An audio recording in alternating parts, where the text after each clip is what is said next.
Good morning student. Today I will discuss the Newton first law of motion. Newton first law of motion में आज हम लोग inertia के बारे में डिस्कस करेंगे, लेकिन ज़रा सा इसका क्या प्रॉपर्टी होती है इनर्शिया की, वो ज़रा सा डिस्कस करना चाहेंगे आप लोगों से। देखिए, the tendency of a body to remain at rest और स्टेशनरी और if moving to continue moving in a straight line is called inertia. यानी जो बॉडी की टेंडेंसी होती है रेस्ट में रहने की, या कोई बॉडी अगर मूव करती है तो वो डिपेंड करता है इनर्शिया पर। अब इनर्शिया क्या होती है?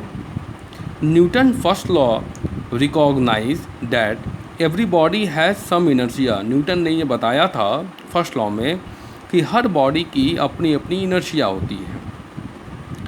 इनर्शिया की डिफिनीशन क्या होती है? Inertia is that property of a body due to which it resist or change in its state of rest or of uniform motion. यानी इनर्शिया किसी बॉडी की वो प्रॉपर्टी होती है जो उसकी पोजीशन को चेंज करने से रोकती है। अर्थात अगर कोई बॉडी मूव कर रही है तो वो मूव ही करना चाहेगी, और अगर कोई बॉडी वो रेस्ट पर है या स्टेशनरी पोजीशन पर है तो वो स्टेशनरी पोजीशन पर ही रहना चाहेगी जो है। जैसे greater the inertia of body greater will be the force required to bring a change in state of rest of uniform motion. अगर किसी बॉडी की इनर्शिया ज़्यादा होगी तो उसकी पोजीशन को चेंज करने के लिए हमको उस बॉडी पर ज़्यादा से ज़्यादा फोर्स अप्लाई करना पड़ेगा। इनफैक्ट हम कह सकते हैं कि mass is a measure of inertia of a body. यानी उस बॉडी की जो इनर्शिया होती है वो डिपेंड करती है उसके मास पर। यानी जिस बॉडी की मास बहुत ज़्यादा होगी उसकी इनर्शिया भी बहुत ज़्यादा होगी, जिस बॉडी की मास कम होगी उसकी इनर्शिया भी बहुत कम होगी। इस प्रकार हम कह सकते हैं कि if a body has more mass it has more inertia. That is heavier object have a more inertia than the lighter object. For example, a stone has a greater inertia than a football. एक पत्थर का जो है inertia जो होगा वो football से ज़्यादा होगा। If we kick a stone it will not move because of its high inertia.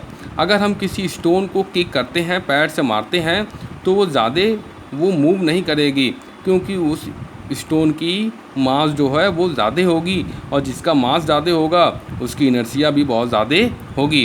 But if we kick a football it will move a long way. लेकिन अगर हम किसी फुटबॉल को किक करते हैं तो वो मूव कर जाएगी, क्योंकि उसकी इनर्शिया जो होगी वो बहुत कम होगी। Thus a stone resist a change in its state better than a football does. So a stone has more inertia than a football. एक स्टोन की जो होगी वो इनर्शिया जो होगी वो ज़्यादा होगी फुटबॉल से। Similarly a cricket ball has a more inertia than a rubber ball of a same size. अगर एक क्रिकेट बॉल लेते हैं और एक रबर का बॉल लेते हैं तो क्रिकेट का बॉल जो होगा वो उसका मास ज़्यादा होगा, और जिसका मास ज़्यादा होगा उसकी इनर्शिया भी बहुत ज़्यादा होगी, और जिसकी इनर्शिया ज़्यादा होगी उसको हमको मूव कराने के लिए उस बॉल पर ज़्यादा से ज़्यादा फोर्स अप्लाई करना पड़ेगा, तभी उस बॉल की पोजीशन जो होगी वो चेंज होगी।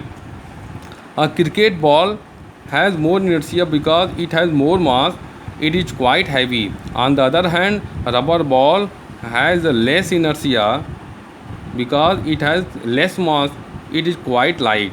Thus the inertia of a body depends on its mass. यानी हम कह सकते हैं कि इनर्शिया जो होगी उस बॉडी की डिपेंड करती है उसके मास पर। For example, if a body has mass of 1 kilogram and another body has a mass of 20 kilogram, then the body having 20 kilogram mass will have more inertia.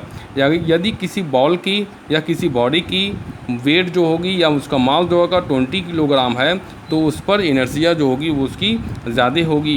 It is easier to move a body of mass of 1 kilogram.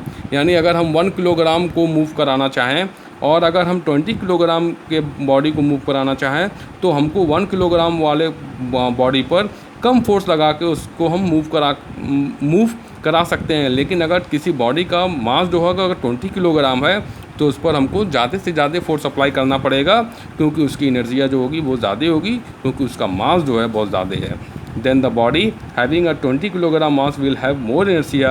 It is easier to move a body of 1 kilogram by the pushing of its small inertia, but it is much more difficult to move a body of 20 kilogram by pushing because it is a high inertia. यानी इस प्रकार हम कह सकते हैं कि inertia जो होगी हर बॉडी की अलग अलग होती है, और इनर्शिया डिपेंड करती है उस बॉडी के मास पर, जो वह डिपेंड करती है। जिस बॉडी की मास जो है वो ज़्यादा होगी उसका इनर्शिया भी ज़्यादा होगा, जिस बॉडी का मास जो होगा कम होगा उस बॉडी का इनर्शिया भी कम होगा। जैसे देखिए ये एक कार है, अब इस कार को इस बंदे ने ज़्यादा फोर्स अप्लाई किया है तब ये कार मूव कर रही है, क्योंकि इसका मास जो होगा वो बहुत ज़्यादा होगा। लेकिन एक टॉय कार है, इसको वो बंदा सिर्फ छू रहा है, तो ये कार जो है वो टॉय कार ये मूव होती जाएगी, क्योंकि इसका मास जो होगा वो कम होगा। उसी प्रकार जैसे अगर हम एक ट्रक खड़ा है और एक स्कूटर खड़ा है, तो स्कूटर पर हम कम फोर्स लगा के मूव करा सकते हैं, लेकिन अगर ट्रक है तो उस पर बहुत सारे आदमी मिलेंगे तब वो ट्रक जो है मूव करेगा, क्योंकि ट्रक का जो मास होगा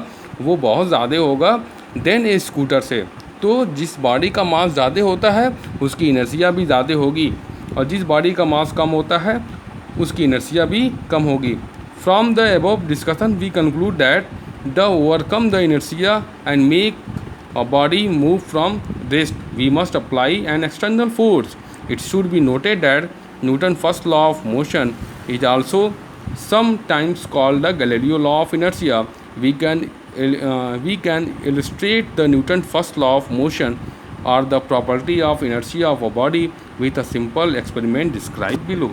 हम लोग इसके कुछ एग्जांपल्स को जो है नेक्स्ट वीडियो में डिस्कस करेंगे, लेकिन यहाँ पर अब तक हम लोगों ने जाना कि जिस बॉडी का मास जो होगा वो ज़्यादा होगा तो उसकी इनर्शिया भी ज़्यादा होगी, और जिस बॉडी का मास जो होगा कम होगा उसकी इनर्शिया भी कम होगी। Thank you very much.